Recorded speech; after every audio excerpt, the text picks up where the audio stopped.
هەڵبژاردن و شەڕی کاندیدە جوانەکان. لەگەڵ دەرکەوتنی لیست و قەوارەی لایەنە سیاسیەکان بۆ هەڵبژاردنەکانی هەرێمی کوردستان بۆ جارێکی دیکە سەرنجی بەشێک لە دەنگدەران لەسەر کاندیدە جوانەکانە. بە دیاریکراویش ئەو کچە جوان و کوڕەقۆزانەی لە لیستەکاندا کاندید دەکرێن.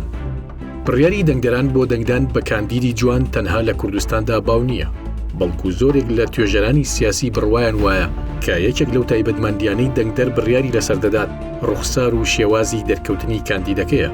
لە توێژینەوەیەکدا کە لە وڵاتێکی دیموکراسی و پێشکەوتوی وەکو فینلاند ئەنجام دراوە، ئەگەری سەرکەوتنی کاندیدەکان بەم شێوەیە بووە. جوانی و قۆزی کاندیدەکە هۆکار بووە بۆ ئەگەری لە سەدا 20 سەرکەوتنی کاندیدەکە.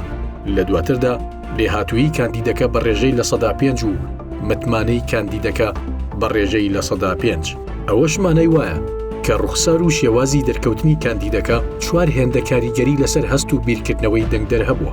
پێدەچێت زۆرێک لە پارتە سیاسیەکانی هەرێمی کوردستانیش لەو ڕاستیە تێگەشتە بن، بۆیە بەشێک لە کاندیدەکانیان پێکهاتوون لە کچان و ژنانێک کە ڕوخسارێکی جوانیان هەیە، یان ئەو پیا و کوڕانەی کە قۆزن.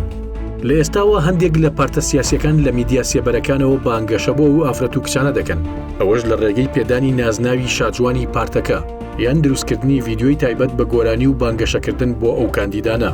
بەشێک لە چاودێران لەو بڕوایەدان کە دەنگدەران لە ڕێی ڕوخسارەوە کاندیدەکە دەناسنەوە و تا ڕادەیەک هەڵسەنگاندن بۆ کەسایەتی کاندیدەکە دەکەن.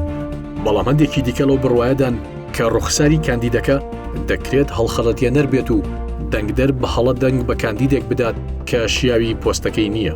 لە راپۆرتی بە دوواداچوون و هەڵسەنگاندنی پەرلەمانتارانی ڕابردووی کوردستانەوە دەردەکەوێت کە بەشێک لە پەرلەمانتارە جوانەکان دەنگێکی زۆریان هێناوە، بەڵام کەمترین بەشداریان هەبووە لە کاری پەرلەمانی و کۆبوونەوەکاندا. بەڵام ئەو ئامارانە بۆ هەندێک لە پەرلەمانتارە ڕوخسار جوانەکان بە پێچەوانەوەیە. یەکێکی دیکە لە دیاردەکان لە کوردستان و عێراق ئەوەیە بەشێک لە پەرلەمانتارەکان دوای دەست بەکاربوونیان نەشتەرگەری جوانکاری بۆ خۆیان دەکەن. بۆ ئەوەش چەندین نمونە لە کوردستان و عێراقدا هەیە. ئایا تۆی دەنگدەر لەسەر چه بنەمایەک دەنگ بە کاندیدێکی پەرلەمان دەدەیت؟